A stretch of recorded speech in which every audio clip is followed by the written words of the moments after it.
Okay, we're back with Thomas Taylor and his dissertation on Aristotle's philosophy. We're at Book 2, Chapter 2, and this will be a more in depth look at the generable and generation, which is good, is again kind of like in harmony with what we're looking at in the Timaeus. So great. Chapter 2. And now this is Thomas Taylor writing. Let us now, however, enumerate with Simplicius the significations of the generable according to Aristotle, and show more fully than we have in the first book of what kind the generation is which he manifestly denies of the heavens. So we already saw that Plato calls the universe in general generation, and the things even in the heavens of the world of generation sometimes, because he means generation sensu lato, in that even though the cosmos as a whole is eternal, it all has characteristics like change that belong to generation. Whereas Aristotle only ever refers to generation as the sublunary realm specifically. So, that which derives its essence then from something is said in common to be generable. For that which is generated by some maker. And that's the demiurgic cause. The demiurgic cause causes things generated. And there are higher levels of cause beyond that, as we saw it in Proclus's commentary recently. And it is impossible, as Plato says, that it should have a generation without a cause.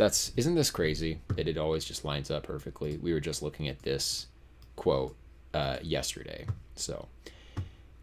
But it is evident that according to this signification of the word, the first cause of all things is ingenerable, one, and most simple, since all things participate of the one, and that which does not participate of it is nothing.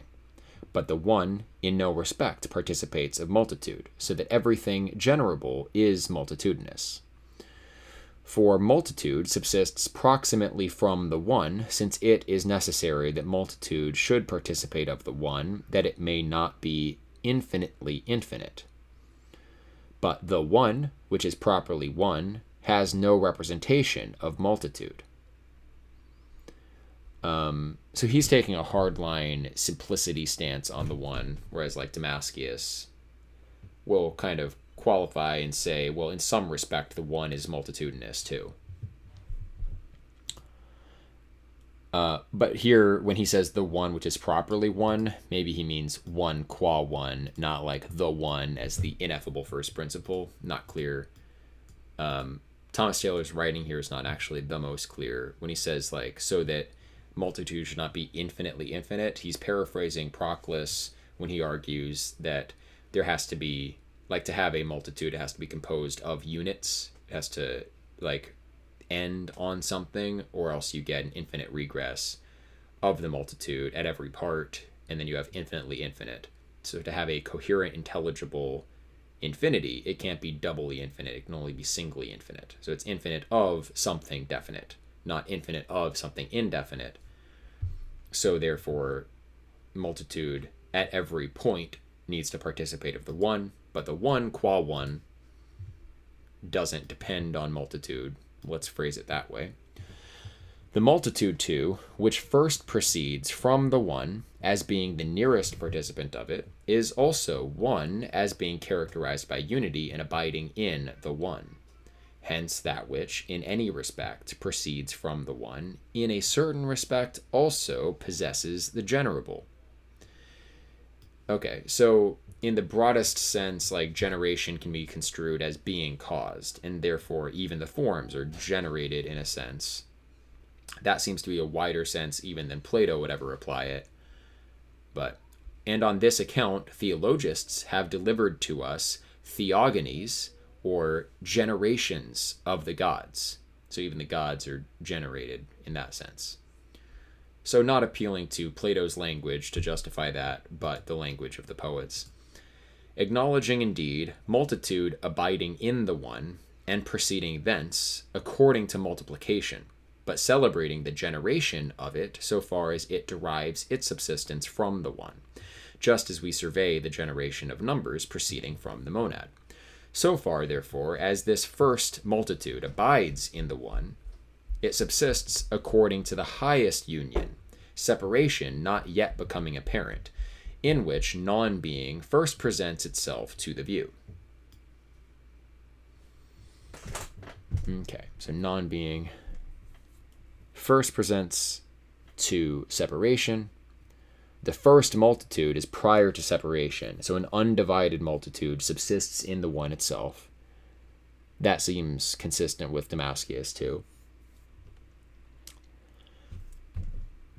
Okay, but that multitude does not possess non-being or separation. This first multitude, therefore, is being, and is also itself the principle of beings, and is not that alone which subsists from the principle. Okay, it's not what I just said. The first multitude, which abides in the one, he's characterizing as being the first member of the second hypostasis. So I don't know if I agree with Taylor here. This first multitude, therefore, is being, and is also itself the principle of beings, and is not that alone which subsists from the principle. But the principle is unbegotten, as Socrates shows in the Phaedrus. For this self-subsistent multitude, the immediate progeny of the one, is the first being and is properly being. Well, there's some grounds for this too, because being, that first member of the second hypostasis, is also sometimes called number itself. And that's not quantitative number, which involves separation, but a higher kind of number, or archetype of number. Unitive multitude. For that which is simply the one is the cause of being, under which the self-subsistent shines forth, exhibiting in itself a duplicity of the producing and the produced. But the first multitude, being vanquished by the one, derives the power of giving subsistence to itself from the one, but its being produced from multitude.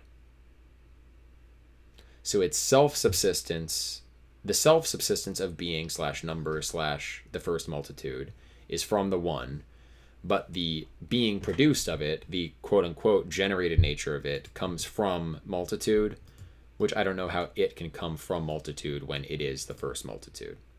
Well, coming from itself comes from the one, but since itself is the first multitude, it also comes from multitude.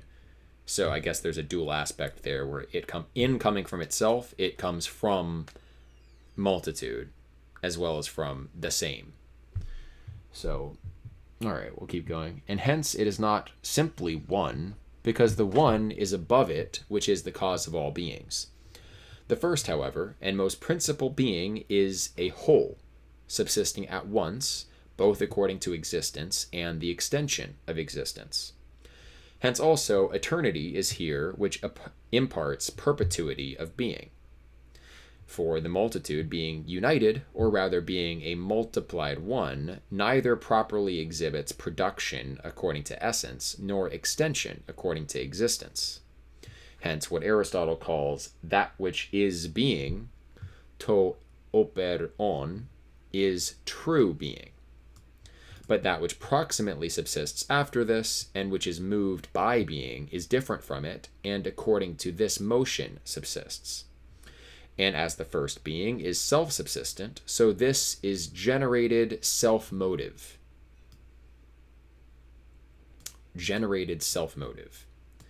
For so far as it is moved by being, it subsists through motion, but so far as it's most near to being, so far as it is most near to being, and is not yet distant from itself, it becomes self-motive. Just as that which is prior to it was self-subsistent. So the self-subsistent is prior to the self-motive. The self-motive is caused by being, the first multitude being is caused by the one. Having that which moves the same as that which is moved, in consequence of still adhering to the one and being vanquished by it. And the vanquished idea here is just that it's totally subordinate to the nature of it. So it's still subsumed more by oneness than by multitude. But from this, another multiplied nature proceeds. So far we have the one, the first multitude being, which is self-subsistent, and then we have the first self-motive nature. And then from this, another multiplied nature proceeds, the fourth here, which also participates indeed in a certain respect of the one, yet does not abide in the one, nor is vanquished by it. Hence, being distributed into parts, it is no longer self-subsistent nor self-motive, but it has not a cause in itself.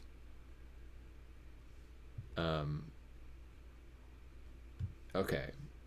And there's a footnote. The one is prior to the self-subsistent is demonstrated by Proclus. Sure.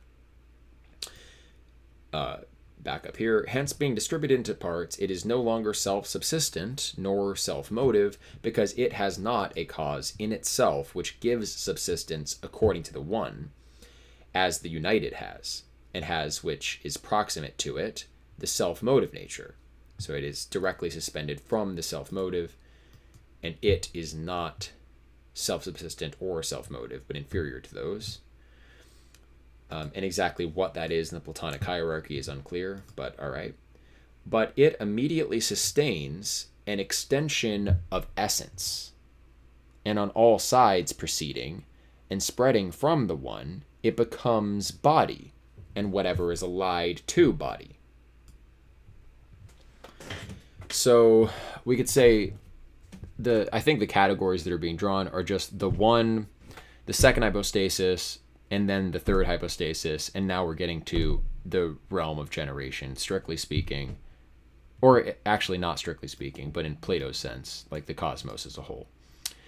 But it immediately sustains an extension of essence. It's not self-subsistence or self-motive. So the body of the world, the soul of the world, of course, is self-motive, but the body of the world is alter-motive.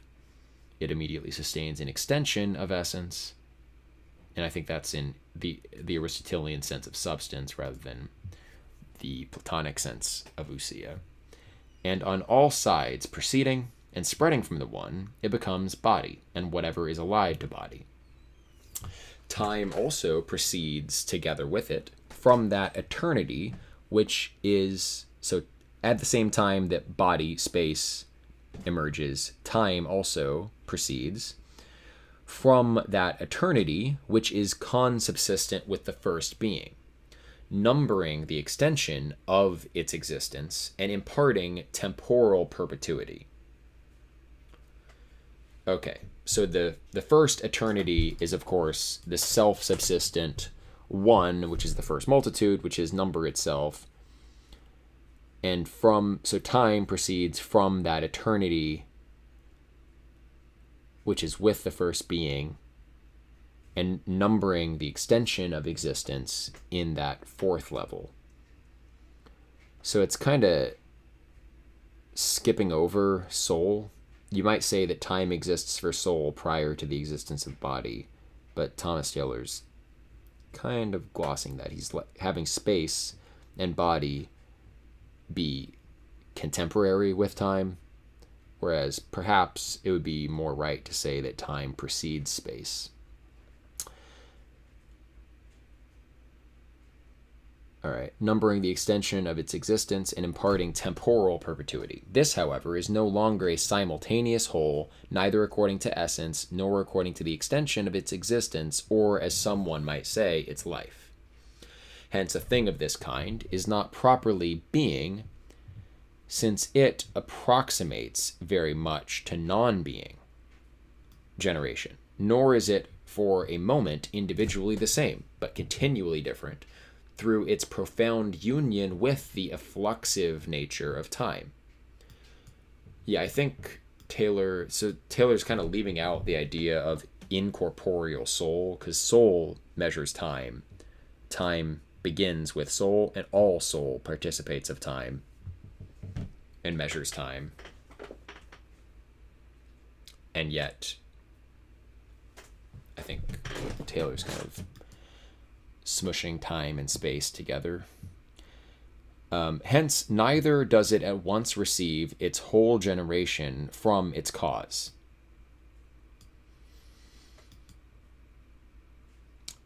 For in this case, it would be true being.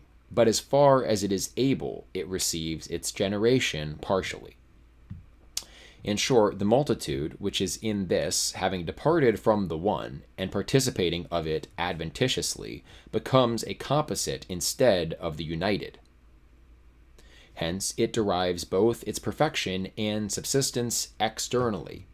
For united multitude, containing the one in itself, since the one gives subsistence to all things, though it proceeds from that alone which causes it to subsist, yet having in itself a derived subsistence, it becomes self-subsistent, because it's both in itself and from another, so it's self-subsistent.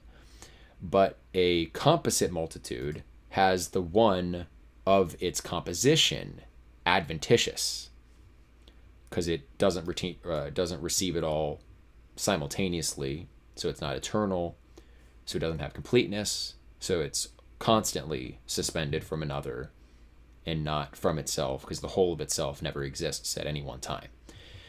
And this becomes immediately that which is one form as in matter, viz., being generated in the separation and extension of a multitude of this kind, just as the self-motive nature subsists between both.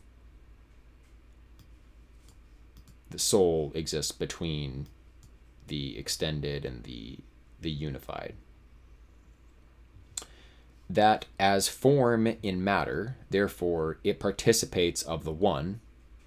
So generation participates of the one because it participates of form on account of its composition, and that it is not a whole subsisting at once, neither according to essence, nor according to the extension of essence, and that it is by no means the cause of existence to itself. Yeah, only true ousias, true essences, are the cause of their own existence. And we missed a footnote. So up here, because it has not a cause in itself, which gives subsistence according to the one, as the united has, and that which is proximate to it, the self-motive nature. So, Taylor, it must be observed that there is an order of the one as well as of being, and that as the latter is essential, the former is super-essential. Thus, every divine intellect and every divine soul contain in themselves a one, which is derived from the first one, and gives subsistence to their natures. See the notes to my translation of the Parmenides. Okay, so back up here, that as form and matter, therefore, it participates of the one on account of its composition, and that it is not a whole subsisting at once, neither according to essence, nor according to the extension of existence, and that it is by no means the cause of existence to itself, on account of its participation.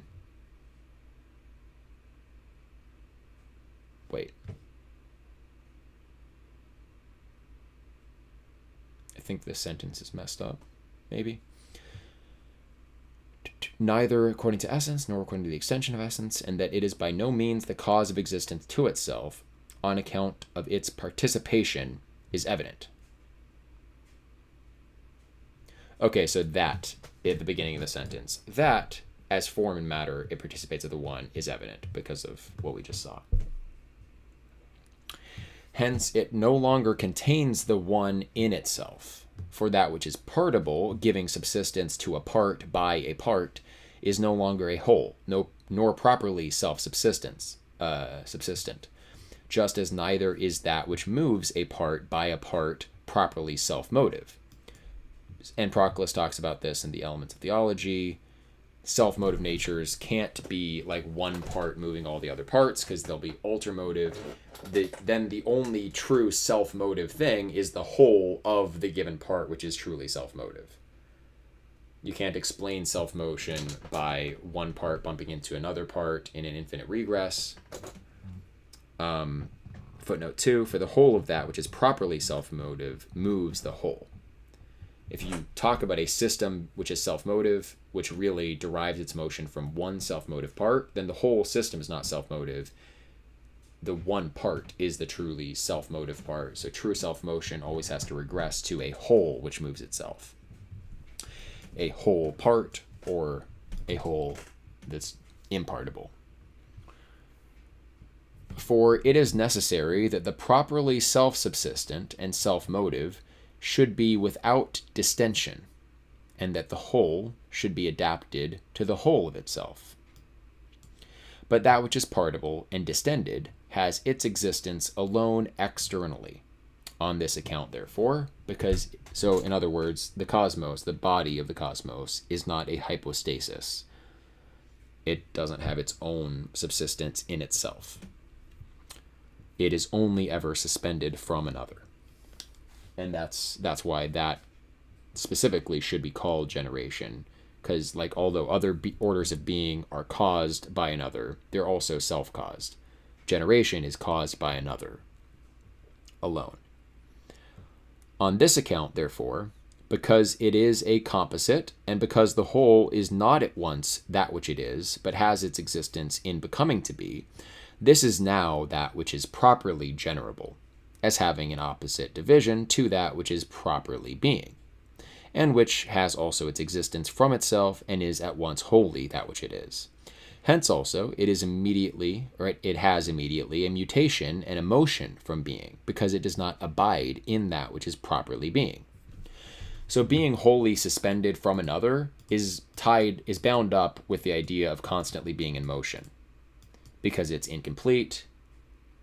It doesn't have the totality of itself with itself, and being suspended from another to reach that completion through time, it's always in motion.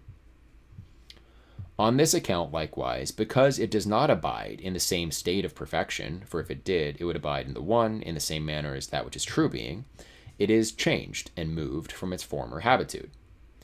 Hence, too, time runs in conjunction with its flowing essence, measuring and giving a proper position to its departure from real being, just as something else properly disposes the partible division of its essence and its corporeal nature, whether it be placed or whatever else it may be that possesses this power. I'm going to read that again. Hence, too, time runs in conjunction with its flowing essence, measuring and giving a proper position to its departure from real being, just as something else properly disposes the partible division of its essence and its corporeal nature, whether it be place or whatever else it may be that possesses this power.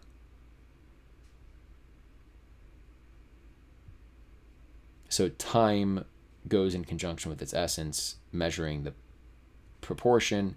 Place also measures the appropriate division of spatial bodies. Other physical characteristics will also have this same characteristic that time does of measuring part by part and distinguishing parts. This, therefore, through the above-mentioned causes, is properly that which is generated.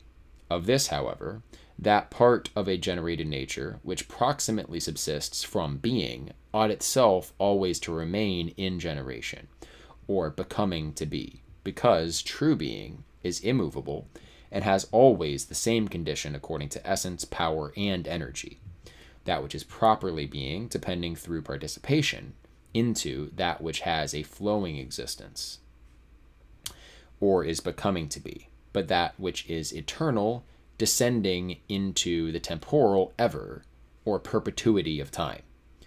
For as the perfection and allness of being subsists wholly at once, that which is generable receives as much as possible partially its infinite power, by mutation to infinity. So time is the image of eternity. Just a thing as this does the much venerable heaven appear to be to us, viz., the first corporeal nature after the intellectual order, the most beautiful image of the best of paradigms, and a flowing resemblance of real being.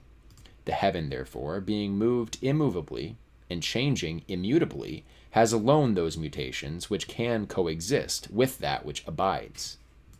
Hence, it has local motion, For this alone of all mutations is the smallest degree, or in the smallest degree, affects the essence and disposition of a thing.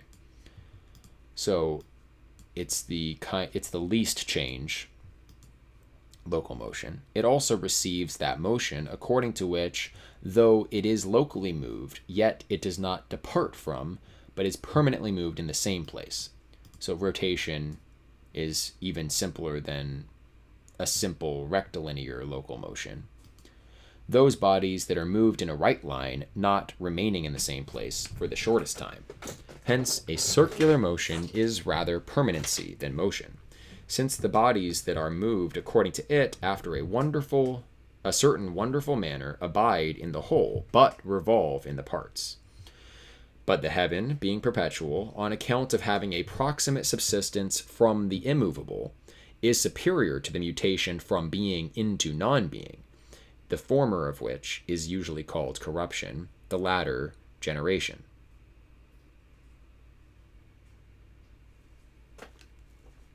What's the former and the latter there?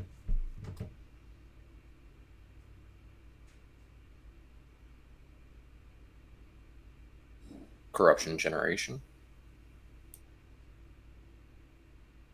Yeah, I know.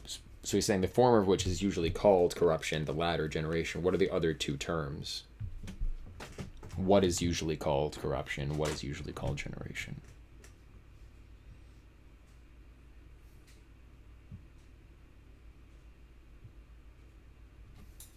Being and non-being?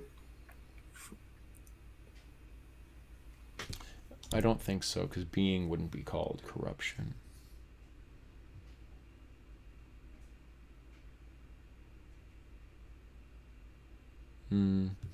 But the heaven, being perpetual, on account of its having a proximate subsistence from the immovable, is superior to the mutation from being into non-being. Well, I think he has this flipped. I think the latter is usually called corruption, being into non-being, and the former being perpetual or approximate subsistence from the immovable. I think the sentence is just messed up. I think Taylor was not editing well. Okay, for if it were at any time generated, not having existed before, it is necessary that the cause of it should make something which he did not make. It is necessary that the cause of it should make something which he did not before make. And thus he would no longer be immovable or immutable, nor would he retain an invariable sameness of subsistence. Okay, so the heaven being perpetual, the cause of the heaven is eternal, and so the whole of the heaven has to be kind of simultaneously generated, I guess. It is necessary that the cause of it should make something which he did not make before, and thus he would no longer be immovable or immutable, nor would he, the demiurge, retain an invariable sameness of subsistence.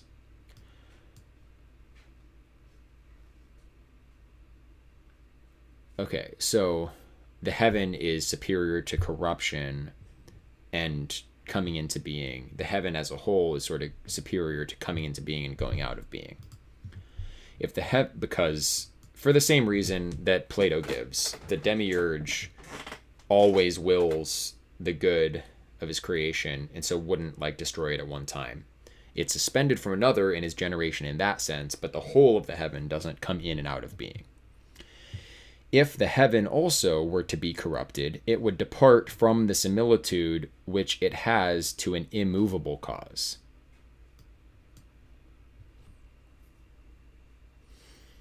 Right.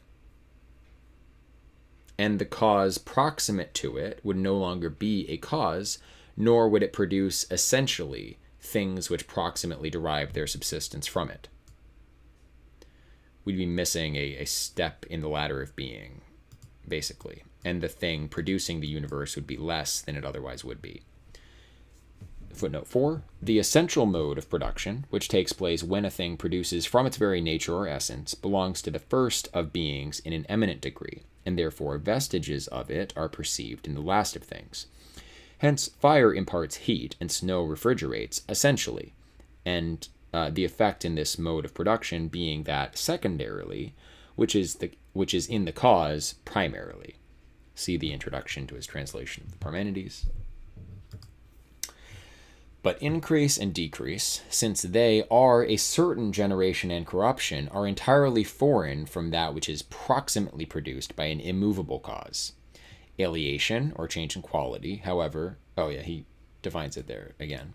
Aliation, however, or change in quality, after a certain manner, which will perhaps be hereafter mentioned, may be surveyed in the heaven. So there can be changes in quality, but there's not, let's see.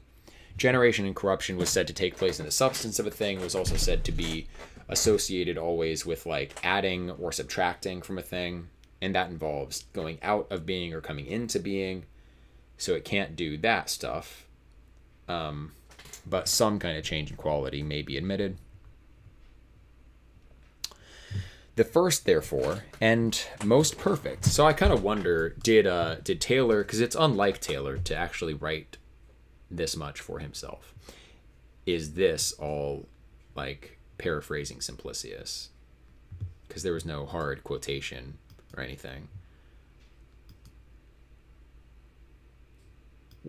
We don't really know.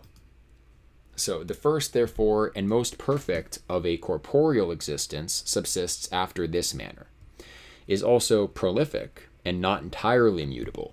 For though it derives from its fabricator many and blessed prerogatives, as Plato says in the Statesman, yet it also participates of body, viz., it is distended and partible, and sustains a separation from being. Hence it is impossible for it to remain without mutation. But changing according to local motion and configurations, and consisting at different times in a different habitude according to different participations of goodness from its causes, it produces things under it no longer immovably, as it is itself produced, but gives subsistence to them movably. So the unmoved cause is prior, the demiurge is prior to the movable cause, the universe as a whole causing things. Here, therefore, a mutation according to essence becomes apparent, viz., generation and corruption. Right, so the things that are caused by the movable cause of the universe as a whole, those properly have generation and corruption.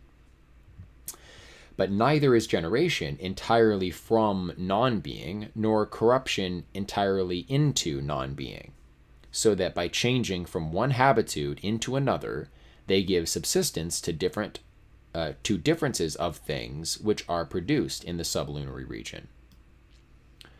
So generation and corruption are never ex nihilo or en nihilo or into nihilo.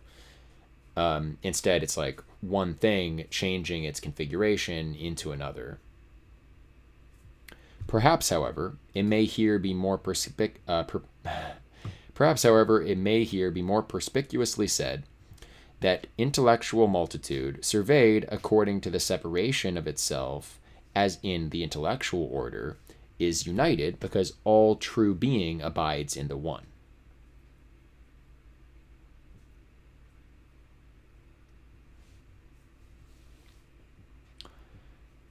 That intellectual multitude, surveyed according to the separation of itself, as in the intellectual order, is united, because all true being abides in the one.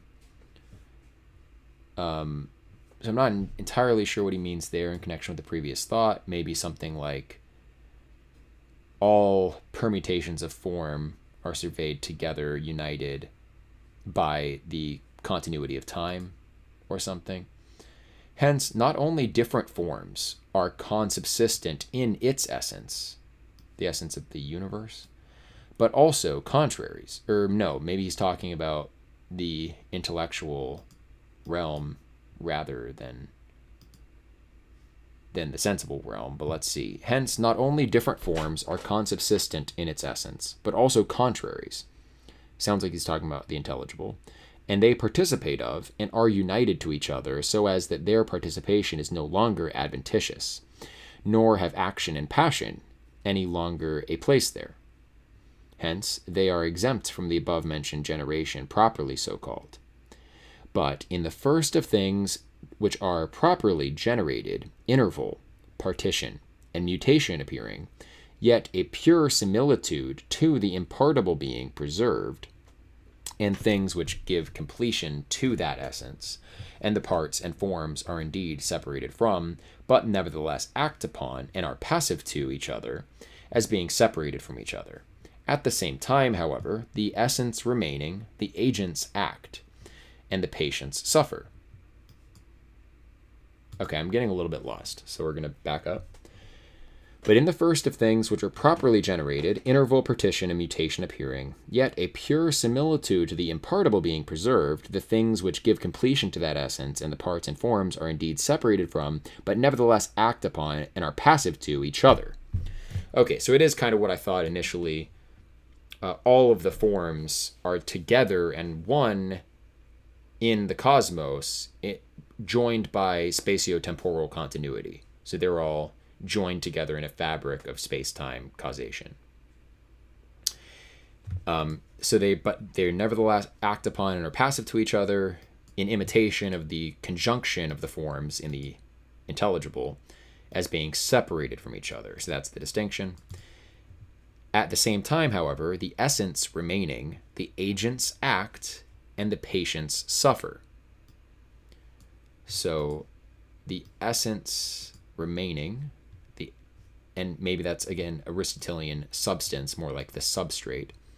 So all of that in the substrate remaining, the agents act, the patients suffer, the energy with respect to each other being of a perfective nature. So he's saying that all the forms are joined in the world by mutual coordination and action, and so respectively, patients suffer, agents act, in view of the perfective conjunction of all things, so that the whole is a more perfect image of the intelligible animal. For the forms, in that which is generated, exhibit as in an image the mutual participation according to union which is in true beings. And there's a more explicit statement of that thread. Hence, things which are produced by these forms, having arrived from the temporal always, to an existence in some part of time, according to the different dispositions of the heavenly bodies, and the sun's existence in different signs of the zodiac, give subsistence to different essences, the heavenly bodies themselves energizing perfectively in the sublunary region. An abundant interval, therefore, being produced in the last multitude, and in sublunary essences from things thus distended, neither do all things participate of all, nor are all in all, but such things as are being different, but such things as being different concur in one species. These are able to be consubsistent with each other and participate of each other without sedition. But contraries, sustaining in this region every possible interval, are entirely collected in it, and especially the more generic, such as heat, cold, dryness, moisture, and things concurring with these, i.e., the objects of the several senses, as whiteness, blackness, acuteness, bluntness, sweetness, bitterness, roughness, smoothness, and the contraries belonging to the smell. They are brought together, however, not by themselves, but by the bodies which are their subjects, in which they subsist. So the substance remaining. They are brought together. They alternate, but they're joined by a common substrate, which alternates between contraries. But these are the first elements, fire, air, water, and earth, from which other things are composed, as well as animals and plants. When, however, certain things becoming harmonized and commensurated with certain things from the celestial bodies are allotted this collection in one subject, or possess an aptitude to some composite form, then that form shines forth to the view. connects together the concurrence of contraries, and these are connectedly contained by it. But when contraries, such as earth and water, through the natural difficulty of mixture, remain contending with each other, according to their contrary qualities, then it is necessary that one of these prevailing should be increased from the diminution of the other, and that, from such a symmetry of the elements, composite bodies or forms should be naturally adapted to be generated, such, for instance, as the form of an ox or a horse. But from the symmetry of some other form inserted in the elements, according to an excess or diminution of the elements, and other aptitudes, bees are generated from an ox, beetles from a horse, and different worms from different animals and plants. Okay, we went from like good metaphysics to pseudoscience, but that's fine. Sometimes, too, a great excess of some one of the elements taking place in composite bodies. There is a footnote 5. The moderns, admitting no other criterion of truth than experiment, know nothing solidly of parts, and have no knowledge whatever of wholes. Hence they see not the power of nature herself as a whole, and that wherever there is a fit and properly adapted matter, she can produce an animal spontaneously. For more of this, in the introduction to my translation of the History of Animals, and the 4th book of this dissertation. The History of Animals. Interesting document. All right, so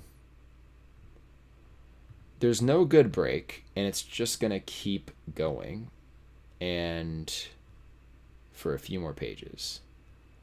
I don't know if I want to get through all of this right now. My voice is a little bit sore, and it's going to be several. We're going to go over an hour if we do. I feel like stopping here, so that's what we're going to do. Thanks for joining today. Any comments or thoughts on the reading? Nothing in particular. Yeah. Okay. Well, thanks for joining. Take care. We'll pick this up next Saturday.